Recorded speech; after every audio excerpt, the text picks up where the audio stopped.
बिस्मिल्लाहिर्रहमानिर्रहीम। अस्सलामुअलैकुम। Welcome to SA teaching zone.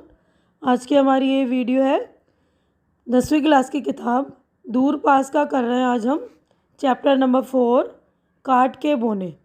तो ये कहानी है, तो मैं आपको शॉर्टकट में सुना देती हूँ कहानी, क्योंकि पूरा चैप्टर पढ़ूंगी तो बहुत लेट हो जाएगा। और उम्मीद है कि आप लोगों ने पढ़ना सीख लिया होगा, रीडिंग आ गई होगी आपकी, बेहतर हो गई होगी रीडिंग। तो मैं स्टार्ट करती हूँ कि किसी गांव में जो एक नेक और मेहनती बढ़ई, यानी वुड कटर जो होता है ना, लकड़ियाँ काटता है, उसको बोलते हैं, बढ़ई रहता था।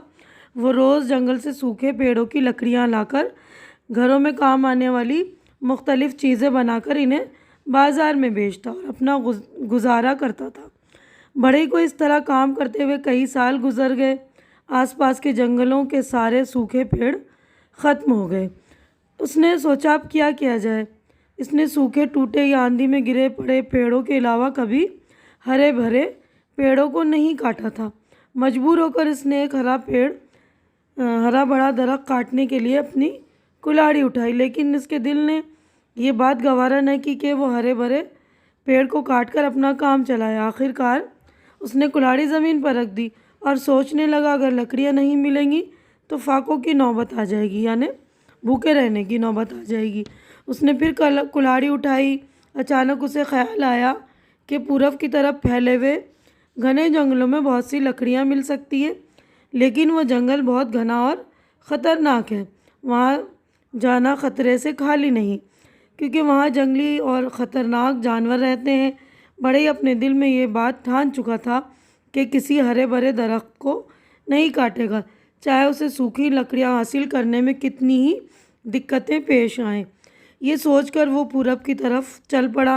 वहाँ उसने एक शीशम की लकड़ी का दरख्त गिरा हुआ देखा। उसने दरख्त से लकड़ियाँ काटी और घर ले आया। उस लकड़ी से एक खूबसूरत पलंग बनाया और पलंग के चारों पायों को बोनों की शक्ल में बना दिया। तो देखिए, ये चारों पाए जो है ना, बोने की शक्ल में है ना, देखिए छोटे छोटे आदमियों को बोलते हैं बोना। तो उसकी शक्ल में बना दिया। पलंग देखकर लोग ताज्जुब करने लगे। दूर दूर तक इस पलंग की शोहरत हो गई। पलंग की शोहरत सुनकर राजा ने उस पलंग को ख़रीद लिया। राजा को उस पलंग पर बहुत अच्छी नींद आई, लेकिन आधी रात को जब राजा की आंख खुली तो उसने पलंग के एक पाए को दूसरे पाए से बातें करते देखा। ये देखकर राजा बड़ा हैरान व परेशान हुआ। राजा ने इन पायों की बातों को गौर से सुना। दोनों पाए एक दूसरे से कह रहे थे कि राजा तो बेखबर सो रहा है, क्यों ना हम इतनी देर में महल की सैर कराएं। दूसरे पाए ने कहा, अगर हम चारों एक साथ जाएंगे तो पलंग ज़मीन पर गिर जाएगा और राजा की नींद उचाट हो जाएगी, यानी राजा की नींद जो है टूट जाएगी। तीसरे पाए ने मशवरा दिया कि क्यों ना हम बारी बारी सैर को जाएं, सैर भी हो जाएगी और पलंग भी नहीं गिरेगा, यानी एक सैर को चला जाएगा, बाकी तीन जो है उसको सहारा दे देंगे। तो इस तरह सैर भी हो जाएगी और पलंग भी नहीं गिरेगा और ना ही राजा की नींद जो है टूटेगी। इस बात पर सब राज़ी हो गए। पहला पाया जब राजमहल की सैर करके वापस आया तो सब ने कहा, बताओ तुमने महल में क्या देखा। पहले पाए ने बताया कि मैं छुपता छुपाता महल के बावर्ची खाने में पहुंच गया था। वहाँ क्या देखता हूँ कि राजा का बावर्ची एक थैले में अनाज और घी चुरा रहा है। मुझे उसकी ये हरकत बहुत बुरी लगी और मैं वापस आ गया। उसके बाद दूसरा पाया गया। वापस आने पर उससे भी यही सवाल किया गया तो उसने बताया कि राजा का ख़जानची अशरफियों की थैलियाँ छुपा कर ले जा रहा है। इसके बाद तीसरा पाया गया और वापस आकर बोला, वज़ीर और सिपह सालार दीवार के पास खड़े रहकर राजा के कत्ल करने के मंसूबे बना रहे हैं।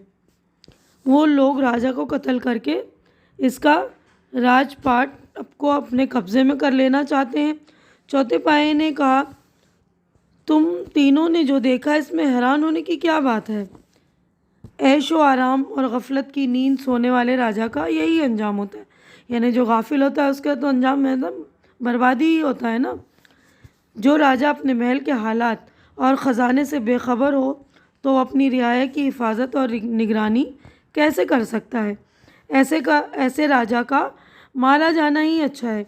चौथे पाए की ये बात सुनकर तीनों पाए बोले कि आप कुछ नहीं हो सकता, ये तो बहुत गलत बात हो रहा है। चौथे पाए ने कहा कि अभी भी वक्त है।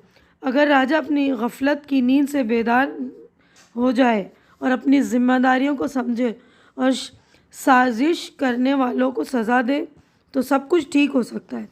राजा पायों की तीन बातें सुन रहा था। इनकी बात सुनकर वह अपनी गफलत से बेदार होकर पलंग पर कूद पड़ा। तभी पायों ने देखा कि राजा ने अपनी तलवार खींचे हुए बाहर जा रहा है। तो राजा गफलत से जाग गया ना। तो यहीं पर देखिए हमारा जो है चैप्टर कंप्लीट हो गया। उम्मीद है कि आप लोगों को समझ में आ गया होगा ना चैप्टर। पूरी अच्छी सी कहानी थी ना कि हमें गफलत में नहीं रहना चाहिए, जो गफलत में रहेगा वो बर्बाद होगा, है ना। तो आगे बढ़ते हैं हम देखिए ये पेज हमारा कंप्लीट हो गया। अब यहाँ पर देखिए मश्क हमारी हो गई स्टार्ट। तो देखिए यहाँ पर मायने याद कीजिए, इन अल्फाज माने हैं वर्ड मीनिंग। तो पहला लफ्ज़ देखिए रफ्ता रफ्ता, धीरे धीरे, सिमत जानिब तरफ, तराशना काट छाँट करना बनाना, अश अश करना ताज्जुब करना, यकायक अचानक, तजवीज़ मशवरा राय, अशरफ़ी सोने का सिक्का, अशरफियों के तोड़े यानी अशरफियों की थैलियाँ, आसार निशान अलामत, सिपह सलार फ़ौज का सरबराह सेनापति, गफलत बेखबरी अहद पक्का इरादा। तो हमारे अल्फाज मानी भी हो गए कंप्लीट। अब यहाँ पर देखिए हमारे सवाल जवाब हो गए स्टार्ट। देखिए सोचिए और बताइए। तो इस पेज पर देखिए 3 सवाल आते हैं।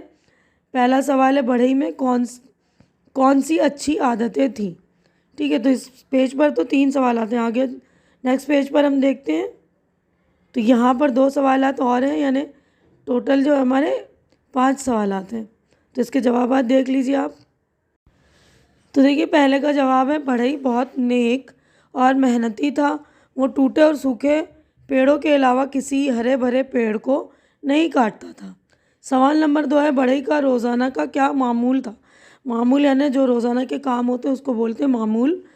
तो बढ़ई का रोज़ जंगल जाकर लकड़ियाँ लाता, उनसे घरों में काम आने वाली मुख्तलिफ़ चीज़ें बनाकर बाज़ार में बेचता और अपने घर का खर्च पूरा करता था। सवाल नंबर 3 है बढ़ई पूरब की तरफ के जंगल में क्यों गया। तो जवाब देखिए। तो देखिए थर्ड क्वेश्चन जो है तीसरा, उसका जवाब बढ़ई पूरब की तरफ के जंगल में सूखे और टूटे हुए पेड़ों की तलाश में गया। सवाल नंबर 4 है राजा ने पलंग क्यों ख़रीद लिया। बढ़ई के बनाए हुए खूबसूरत पलंग की शोहरत सुनकर राजा ने पलंग खरीद लिया। सवाल नंबर 5 है इस कहानी के मुताबिक राजा को कैसा होना चाहिए। इस कहानी के मुताबिक राजा को अपने ऐशो आराम से ज़्यादा अपने महल की ख़जाने की और अपनी रियाया का निगरां होना चाहिए। तो हमारे 5 जवाबात हो गए। तो देखिए पाँचों क्वेश्चन के आंसर कंप्लीट हो गए ना, मुकम्मल कर लिया हमने। अब नेक्स्ट है नीचे लिखे हुए अल्फाज की मदद से खाली जगहों को भरिए। यानी अल्फाज दिए में हरे भरे, मेहनती, सिपह सालार, रफ्ता रफ्ता, लकड़ी, वज़ीर, नेक, टूटे, तो इनको भरना है। पहला है किसी गांव में एक बढ़ई रहता था, वो बहुत मेहनती और नेक और मेहनती था। सॉरी, पहले नेक लिखेंगे, नेक और मेहनती था। तो यहाँ लिखेंगे नेक और यहाँ लिख देंगे मेहनती था। ठीक है, तो ये पहले में ये आएगा, सेकंड में ये आएगा। अब उसके बाद है वो कभी हरे भरे। तो यहाँ आएगा हरे भरे, मतलब सेकंड में आएगा हरे भरे, यहाँ पर हरे भरे पेड़ नहीं काटता था। नंबर 3 है आसपास के जंगलों के सारे सूखे टूटे पेड़। तो इसमें आएगा टूटे, सारे सूखे टूटे पेड़ रफ्ता रफ्ता ख़त्म हो गए। तो इसमें आएगा रफ्ता रफ्ता, यानी धीरे धीरे, रफ्ता रफ्ता ख़त्म हो गए। उसके बाद चौथा है घर आकर उसने लकड़ी से एक खूबसूरत पलंग बनाया। तो लकड़ी से, यहाँ आएगा लकड़ी से। अब अगला है तीसरे पाए ने कहा मैं जो बाहर गया तो देखा कि वज़ीर और सिपह सालार। तो यहाँ पे लिखेंगे वज़ीर और यहाँ लिखेंगे सिपह सालार। के पास खड़े धीरे धीरे बातें कर रहे हैं। ठीक है ना। तो ये खाली जगह अच्छी तरह से आप लोग भर लेंगे, बिल्कुल ईजी है, ऊपर से छांट के भरना है। अब नेक्स्ट है हमारा ये जो है कॉलम अलिफ और बे में दिए गए लफ्ज़ों के सही जोड़ मिलाइए। तो जोड़ मिलाने यानी जो लफ्ज़ है लफ्ज़ को मुकम्मल करना है। जैसे देखिए ये ख़तरनाक, इसके बाद है सेहतमंद, ठीक है ना, पुरलुत्फ़, ज़िम्मेदार, तजुर्बाकार, तो कार इसमें आएगा और ज़िम्मेदार। तो अच्छी तरह से आप लोग भर लेंगे। तो ये वाला पेज हमारा हो गया कंप्लीट। अब आगे बढ़ते हैं हम। देखिए नेक्स्ट पेज पर ये है नीचे लिखे हुए अल्फाज की जमा बनाइए। तो ये अल्फाज हैं उनकी हमें जमा बनानी है। तो देख लीजिए आप इस पर, देखिए ये है सवाल, इसके बाद आएगा सवालात, ख़याल, ख़यालात, जज्बा, जज्बात, इख्तियार, इख्तियारात, इख्तियारात, रे अलिफ और ते। इसके बाद एहसास, एहसासात, सीन के साथ अलिफ मिलेगा, फिर सीन अलिफ सा और ते साकिन, ठीक है ना, एहसासात। उसके बाद नीचे लिखे हुए दिए हुए मुहावरों को जुमलों में इस्तेमाल करना है। तो ये मुहावरे अशश करना, दिल में आना, ठान लेना, ठीक है। तो ये भी देख लीजिए आप। उसके बाद अमली काम ये भी देख लीजिएगा। इसमें सिर्फ आपको नीचे लिखे हुए लफ्ज़ों की तलफ़ुज़ की मश्क करनी है। तो ये हम बाद में कर लेंगे, पहले मुहावरों को जुमलों में इस्तेमाल कर लेते हैं हम। तो देखिए ये नीचे लिखे हुए अल्फाज की जमा देख लीजिएगा, लिखा हुआ है ना, समझ में आ जाएगा आपको। इसकी डिक्टेशन यानी इमला सही कर लीजिएगा, है ना। मैंने लिखवा तो दिया है लेकिन कुछ इमले आप लोगों को समझ में ना आए हो तो इसमें से देख लेंगे, है ना। अब नेक्स्ट है नीचे दिए हुए मुहावरों को जुमले बनाने। मुहावरे ये और जुमलों में इस्तेमाल, अशश करना, ताजमहल को देखकर लोग अश अश करते हैं।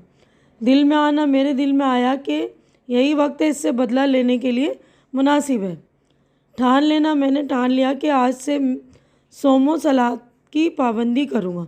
सोमो सलात यानी नमाज की, रोज़े वगैरह की, है ना।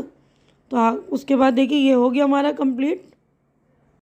अब अमली काम में था हमें नीचे लिखे हुए लफ्ज़ों की तलफ़ुज़ की मश्क कीजिए, यानी जो तलफ़ुज़ है तो अच्छे से मतलब बोलना, हमें सही से उसको अदा करना है, रफ्ता रफ्ता। तो पढ़ लीजिएगा आप लोग। ज़िम्मेदारी, खूबसूरत, साजिश, अहद, गफलत, अश अश करना, तजवीज़, अशरफ़ी, ठीक है ना। तो अच्छे से पढ़ लीजिएगा आप लोग भी। यहीं पर हमारा जो पूरा चैप्टर कंप्लीट हो गया। उम्मीद है कि जो कुछ मैंने आप लोगों को समझाया है, सवाल जवाब वगैरह सब कुछ अच्छी तरह से समझ में आ गया होगा और अच्छी भी लग रही होगी मेरी वीडियो। तो आप लोग इसे लाइक कीजिए, ज़्यादा से ज़्यादा शेयर कीजिए ताकि जो भी आपके ज़रूरतमंद फ्रेंड्स वगैरह उनकी ज़रूरत पूरी हो सके। और मेरे चैनल को सब्सक्राइब करके आप लोग मेरी भी मदद कीजिए, मेरी हिम्मत बढ़ाइए। हमारी अगली मुलाकात इंशाअल्लाह नेक्स्ट चैप्टर में होगी। तब तक के लिए आप लोग अपना ख्याल रखिए, मुझे दुआओं में याद रखिए। और मेरा जो भी वीडियो देख रहे हैं उसके लिए बहुत बहुत शुक्रिया। अल्लाह हाफिज़।